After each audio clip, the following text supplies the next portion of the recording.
It is safe to say that I have weird tastes. My favorite game is Death Stranding, the walking simulator.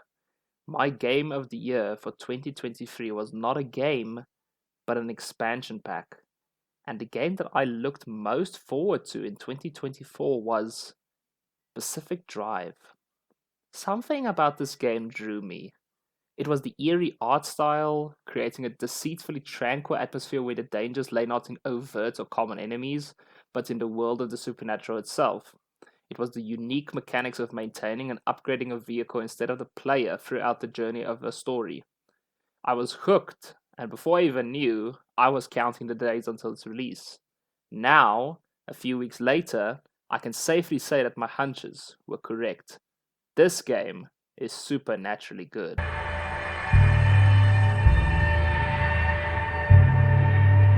In 1947, the government used the Olympic Peninsula to carry out experiments with limb technology. They would establish a walled area called the Olympic Exclusion Zone and for 30 years would conduct tests here. Then they all suddenly vanish and all access points are sealed, leaving the residents who wanted to stay inside. You start off on a leisurely drive somewhere in this Olympic Peninsula located in the Pacific Northwest, navigating back roads in remote woods during a stormy day. Suddenly, you feel this tug on your vehicle. Must have been the wind. You accelerate and try to steer against it, but try as you might, the car comes to a complete stop. Could it be engine trouble? A bright red hue hangs ominously outside your passenger window, and that tug becomes a strong pull. Your car loses traction. Without warning, you are floating in the air inside of your metal shell, being yanked towards the strange glow that has now amassed all sorts of debris spiraling into a vortex. The screen cuts to black, and then there is a loading screen. You wake up with your head feeling all fuzzy, staring at the woods you were just driving through, but it seems different. You notice objects floating in the air without explanation. You see a pulsing, radiating green vapor approaching you, and it does not look fuzzy. You need to get out of here. Just when it all looks grim, you hear a voice calling out to you on a radio, asking if anyone is out there. You see a blinking light in the distance. Could that be a flashlight? Moving towards it, it is something more peculiar. It is a station wagon with a blinking headlight beckoning you to climb inside to drive away from this nightmare. Or maybe that is just the radiating glow getting to your head. After reattaching one of the tires idly lying next to the car, you jiggle the keys and miraculously it starts, shunting and scraping forward. The voice is back, exclaiming that they can see a signal again. They call you a breacher, someone from beyond the wall. Could it be that you're inside of the Olympic exclusion zone? That seems impossible, and yet they realize the danger you are in and begin to guide you to safety, just as your fuel runs out. Of course. Mercifully, there is an abandoned car nearby, and you manage to siphon enough in your fuel canister to give your station wagon some more juice. You shuffle the scrap heap all the way to Oppie's garage, your safe zone. And this is where our story begins, as we learn you and the car are somehow connected physically in what is called a remnant. What is concerning is that eventually a remnant loses their mind, running straight into the instability and their demise. So, it is a race against time and against the elements to uncover the secrets of Lim and the exclusion zone. The story has a good grip, regularly putting you through a swirl of emotions, such as to explore the zone in curiosity, or what the hell, get me out of here, I want to go back to the garage. In terms of presentation and storytelling, it reminds me a lot of Subnautica, presenting you with an almost near impossible survival mission where you feel stranded, but also goading you to find out what on earth had happened.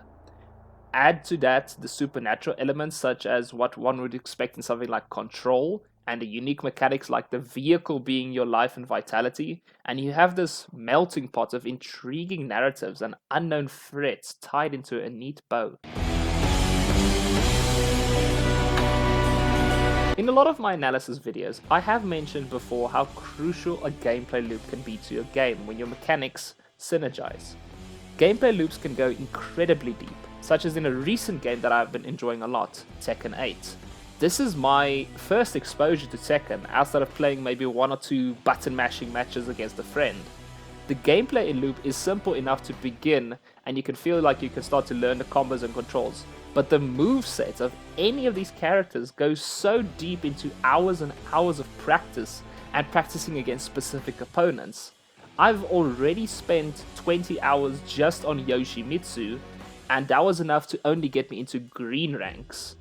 Similarly, RPGs will also have deeper gameplay loops and mechanics, such as in Baldur's Gate 3 or Witcher 3, which not only rewards players through diving further into the mechanics of the game to allow them to work together harmoniously, but also in your immersion. On the flip side, gameplay loops can also be simple but effective. An easy example is Minecraft. Underneath all of those redstone builds, endless blocks, and stealing beds from villagers, lays a simple loop of mining and crafting. In Pacific Drive, things stay remarkably simple. Your gameplay loop revolves around venturing out into the zone to scavenge for supplies and upgrades, then returning to Oppie's garage to repair and bolster your station wagon.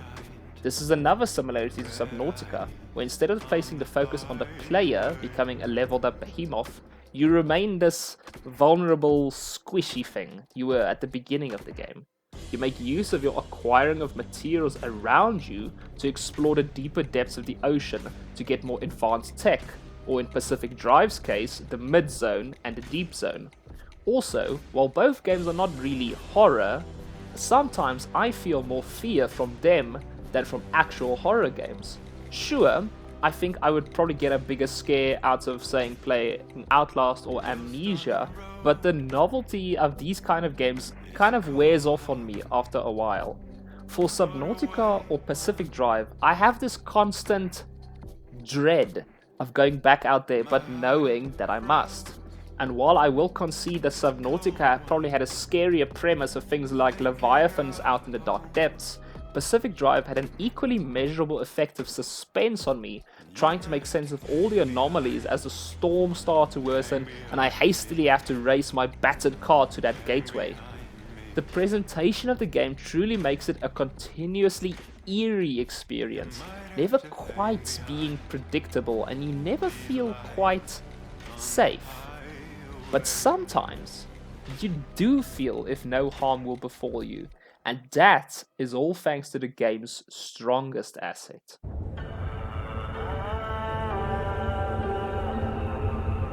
When you get your first car, it is a special experience. It is one of the most significant transitions into adulthood and independence, allowing you to go wherever you want, whenever you want. With all the memories and adventures that would follow this newly found independence, it is not uncommon for you to form a bond with your vehicle. I have one with my Suzuki Swift that I have had for 4 years now, my first car, and it still brings me the same glee I had the day I drove it out of that dealership. Nowadays though, cars are reliable, let's say. Much more reliable than they were 30 or 40 years ago when the station wagon of Pacific Drive was around. I think if you had your first car in that time, it's also a completely different and special experience. Things would go wrong or stop working, and while that might be a nuisance, you could not help but think it was part of the charm of the car, and it would form part of your core memories. And while I know the quirk system in this game is divisive, I kinda think it perfectly encapsulates these station wagons. Sometimes, when I close my boot, the hooter goes off. If I put my car in park, the bonnet flies open. My headlights turn on when I open the front passenger door. Some of you may see these as just problems that need solving, but for some of us, these are personality traits. Similarly, even if you think the car sometimes can be a hunk of junk, when the elements start hitting and the anomalies appear, you find yourself always thanking your lucky stars that you are behind your 4 closed doors with the stereo on, soothing you as you drive the treacherous roads. Just like real life, where if a storm is raging outside and you're on the road, you can just turn some music on and feel safe and sound in your car. This game, in a way, awakens that fantasy in some of us where we can see ourselves go on countless adventures in our vehicles with a supernatural spin. and it just hits home, man. I don't know what else to say. It really just hits home for me. Pacific Drive is a simple game of mending your car to go further and withstand more. It is about recounting all the time you narrowly escaped the wrath of the radiation and anomalies to reach that familiar sight of the garage. It is about no matter how bad it gets, your car always has your back. In a way, these are the simple human memories we have while driving, twisted into this supernatural, feverish nightmare.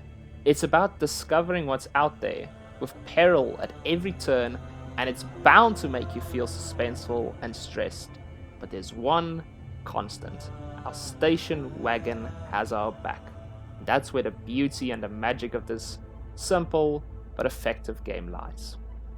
But yeah, this is my quick assessment of that. I wanted to make a fun, quick video about it because it's been, I think, a month now since the release of Pacific Drive, maybe a little less than a month. But it's genuinely just have been a really fun game, something really different for me. I love the approach, and I believe this is Ironwood Studios' first game, so I'm very impressed. It's such a unique game to me, and it, like I said, it invokes the same feelings as Subnautica, and I think this is just a cool little other entry that we can see in something like this. Like, it's a roguelite combined with a horror, combined with a this and a that and stuff like that. I'd love to see more combinations of this, and I think in the next few years we're going to see quite a bit of these types of games making their appearance. So more power to that. But I hope you guys have been enjoying Pacific Drive if you've been playing it. But yeah, if you have, let me know in the comments as well what you guys have been, how you guys have been feeling about it and all that stuff.